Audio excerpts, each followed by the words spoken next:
The House will be seized. The House will be seized, says the House Speaker.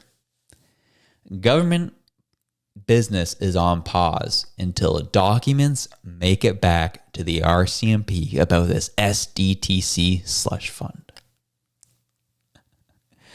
This was like our comments were getting lit up for the past several weeks anytime we're talking about SDTC or any other type of corruption that's happening in this Liberal government. Like, how are we still doing House of Commons? How are we still doing parliamentary business? How is the government still operating with all of these investigations hanging over their head? And the question, is always answered with, unfortunately, this is how our system works. Someone's got to step up and do their job at some point, though. At some point. And it looked like the House Speaker finally did. Greg Fergus coming up, speaking up, stepping up. The government business has been put on indefinite pause in the House of Commons, and the Conservatives say it will stay that way until Liberals hand over documents related to misspent government dollars. Last week, Speaker Greg Fergus ruled that the government clearly did not fully comply with an order from the House to provide documents related to a new, now defunct foundation responsible for doling out hundreds of millions and millions of dollars, federal dollars, for green technology projects. Shadow green technology. The House has been seized by an indefinite debate on the issue ever since, and Conservative House Leader Andrew Scheer says it will continue until the government hands over the unredacted keyword documents. The government abolished SDTC after both the Auditor General and released a scathing report about the organization's management. Liberal House Leader Karina Gold, our favorite, says ordering the production of documents to be handed over to the RCMP blurs the lines between Parliament and police.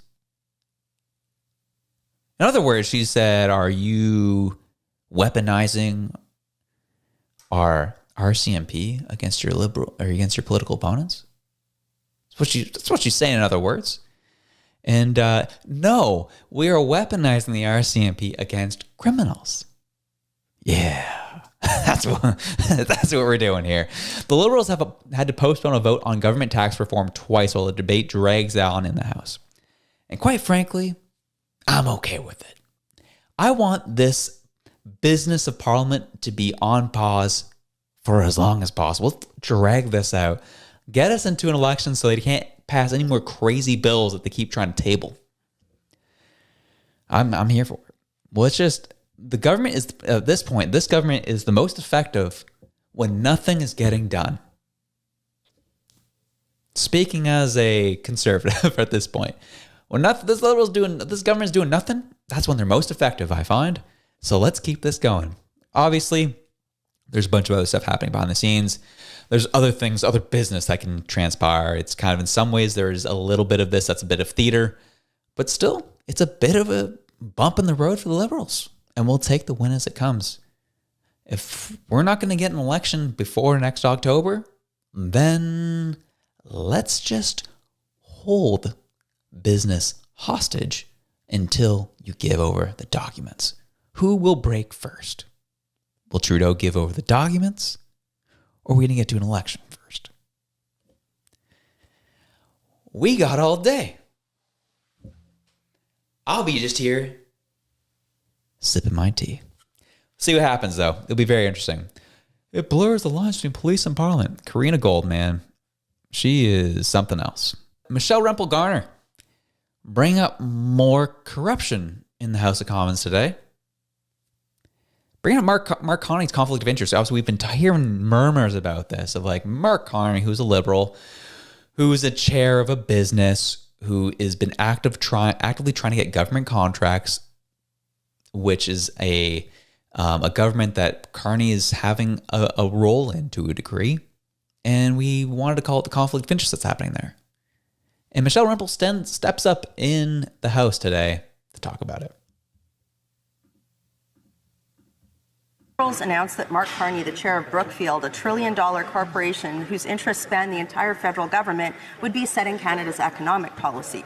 Then news broke that Brookfield had been lobbying for a federally funded multi-billion-dollar investment fund that they would manage. Then, over this past weekend, Mark Carney sent out a fundraising email blast via the Liberal Party's donation list. Interesting. Did the Liberals or Brookfield clear any of this with the lobbying commissioner? The Honourable Leader of the Government in the House of Commons. Again, Mr. Speaker, what we see from the Conservatives is when there are Canadians that don't share their vision of Canada, they talk them down. They try. Invite the Honourable Minister to start again, but I'm going to ask members, please, again, do not take the floor until they're recognized by the Chair. The Honourable Leader of the Government from the House of Commons from the top. Thank you, Mr. Speaker.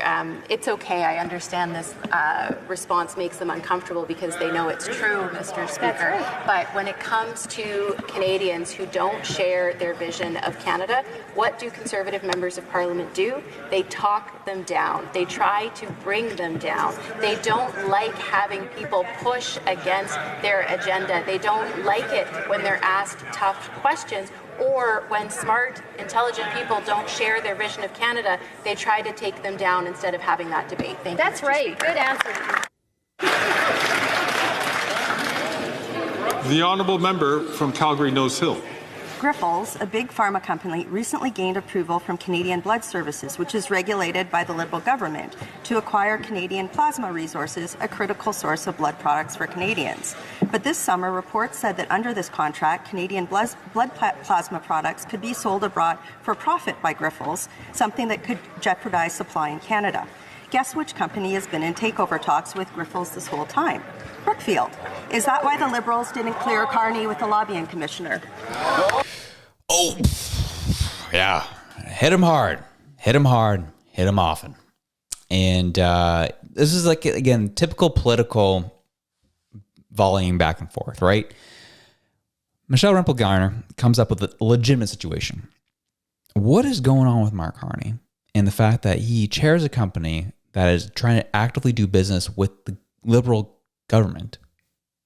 And why is he allowed to do that? And why is he allowed to be involved essentially on both sides of this?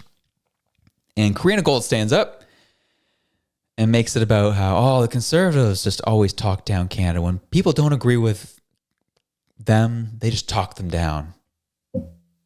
Classic West Britain. Had nothing to do with it, right? Brought up, and then brought another situation where a company is trying to do work with the government, and that company is also just happens to be conveniently about to be bought out by Mark Carney's company. Like, what are we doing here?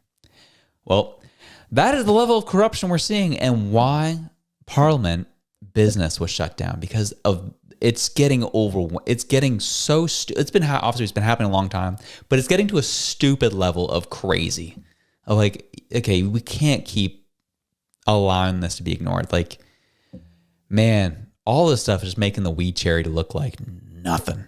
It really is like it's look like a blip on the radar at this point. And it is funny that Mark Carney keeps figuring things around, trying to mess around. And it was brought up here in the chat already. I'm seeing it. He wants to touch our CPP dollars. He wants to manage the Canadian CPP. And the Conservatives came out today and talked about that. I wrote a letter to Canada's lobbying commissioner after reviewing the situation of Justin Trudeau's appointment of his new de facto finance minister, Mark Carbon Tax Carney. Look, this is incredibly concerning when we've seen what happened in the hours after Justin Trudeau appointed Mr. Carney to this position.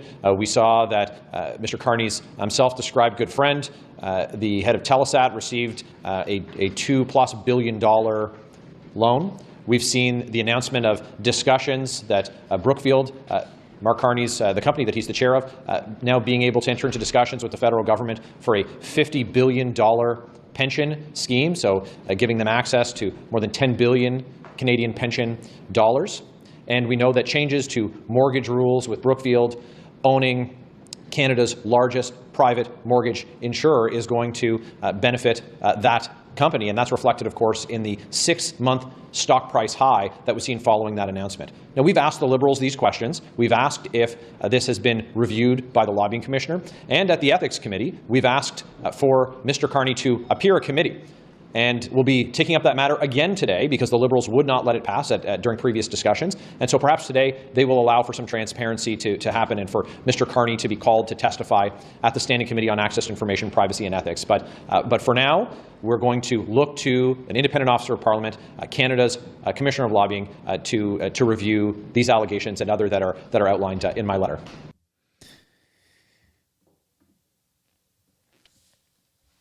And that's where we're at.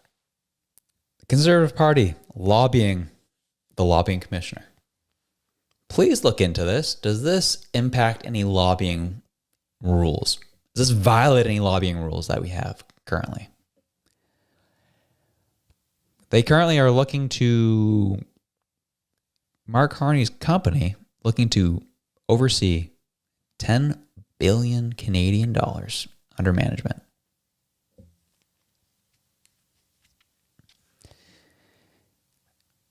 Man, makes me want to get into politics, if I'm being honest. All the work you can do as a politician to fund and funnel work to your private companies. Man, it's awesome. Seems like a great deal. Mark Carney's killing it. And Trudeau has been a master at it. Finding ways to get money to his buddies. Wild. That was electric, wasn't it? Well, we enjoyed it. Hope you did too. If you did, you can check this video out here to the top right corner right near my window. Get over. There it is. There it is right there. And if you liked that, you can also check this one right here. We love you. Have a good one. Peace out.